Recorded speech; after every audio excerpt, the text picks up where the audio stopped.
Yes, hi everyone, this is Dr. Khan. So I've just completed total capsulectomy and block on the right and 100% total capsulectomy on the left.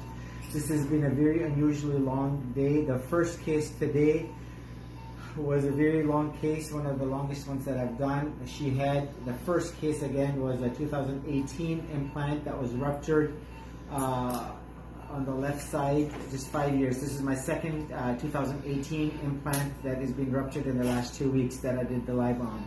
She had the 2016 implant that was ruptured on the right side.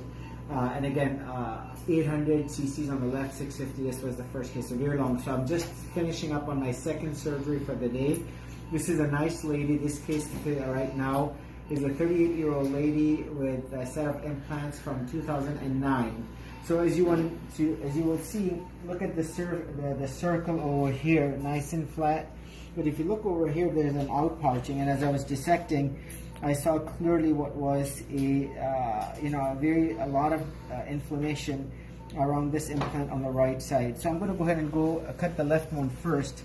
I cut out the scar, I cut out the excess skin, and overall surgery went very well. I was very pleased, very happy. And as you will see, this is exactly how the implant was sitting, with this side up, and you can see some areas relatively thin, some areas thick. So this is indeed what is an intact implant, and as you will see right here, look at the fluid around, all contained. If you go like this, look at this. This is your gel bleed that is occurring, that you see normally with what is ruptured implants, but certainly what is intact silicone. So this is the Mentor implant, which is $325. Just like the patient said, she found her card, an intact implant.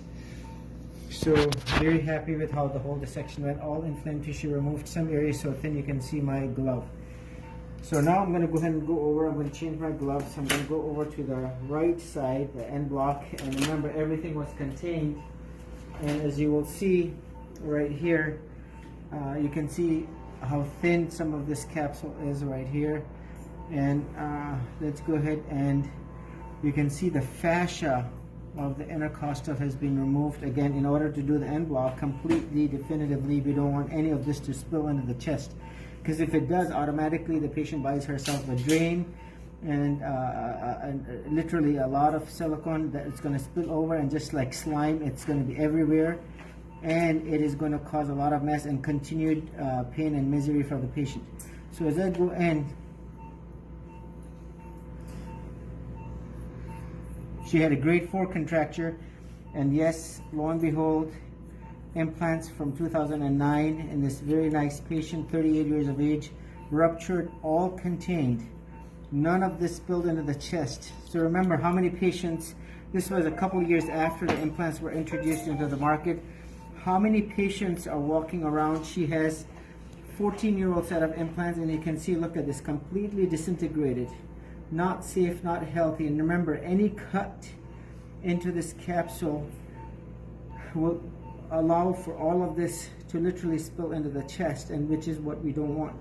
And if I put the ruler here, you can see some of these, the capsule is so thin you can actually see and read, for example, the word medical. You can see how thin the capsule is. It doesn't take much, and no matter what length of time, all of this should be done in the end block, such that none of this spills into the chest. And as you can see, it doesn't take much to realize, look, this is the cohesive, safe implant. This is the implant that you see people driving their F-150 on and saying, oh, this is so robust, these are safe. That's all propaganda and false media. This is the implant that is 14 years old, and that is indeed very much ruptured and not safe at all. And if you look at the shell, it is completely disintegrated, and this is the back part. I'm going to go ahead and read this.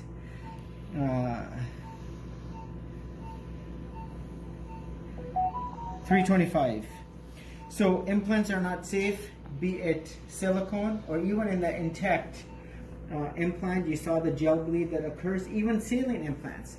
And you will see, look at this, if this spills into the chest, automatically the patient has to buy herself the drain, meaning the drain is going to be inserted because this will cause or induce a lot of inflammation, and the drain becomes necessary. So a lot of patients that I've talked to in the last week said, how come you don't use drains?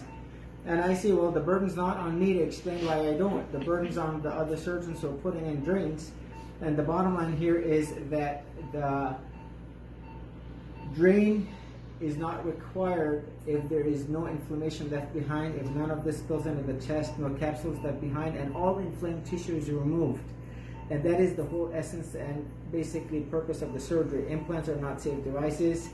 You know, the mention here is that, you know, that according to Mentor itself, as you know, and I've highlighted this, they say if you get an implant at year 0, at year 3, you should be getting a MRI, and then every 2 years there onward to look for what is a contained or a silent rupture, because the majority of these ruptures are silent. Looking at her grade 4 contracture going in, especially when I started to dissect, you could tell just from the way the implant shapes itself, and just from feeling. We actually had five of us in the room. 3 of us said that it was ruptured, 2 of us said no.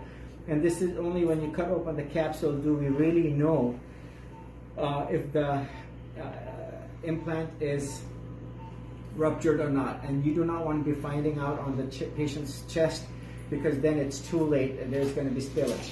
En bloc is the gold standard. Everything is contained. So this was a very interesting week. On one of the other few cases that I did this week, nice patient from California, she stated she had saline implants, and lo and behold, it turned out to be silicone. The case I did on Monday, she had McGann implants on the right and Mentor implants on the left. Another case that I did today, the first one, she had the implant below the muscle on the right, and the left side she had the implant above the muscle. So you can imagine, look at the variations, the discrepancies, the malpositioning, the contractures, the ruptures, and all the other problems that the patients come in with, the many signs and symptoms of breast implant illness. Implants are not safe. They should be banned, not only the silicone but the saline. And there is no other better example than just not only listening to the FDA, listening to the manufacturers and the side effects and the problems that they cause, and most importantly, listening to the patients one after another who present with the many signs and symptoms of what is breast implant illness, because there is an underlying problem with an underlying solution. 20 years from now, there is no other better way of removing implants other than this. As you will see, the implants will be returned to the patient. The capsules will be sent over to pathology to rule out the BIALCL, CD30 analysis, rule out lymphoma, rule out malignancy, rule out squamous cell cancer, rule out breast cancer. Cultures will be done for aerobic, anaerobic, and fungal. This is not the time to be doing a lift. She will be hopefully very happy with how she looks because of the excess skin and the way I sutured the skin together. She's not a candidate for drains, and she's certainly not a candidate for the lift. Twilight sedation, very safe and effective. And as you will see, she got the best surgery that I could give her, and I'm very happy and content with how everything went, like all the surgeries that we do. This is Dr. Khan, Executive Plastic Surgery.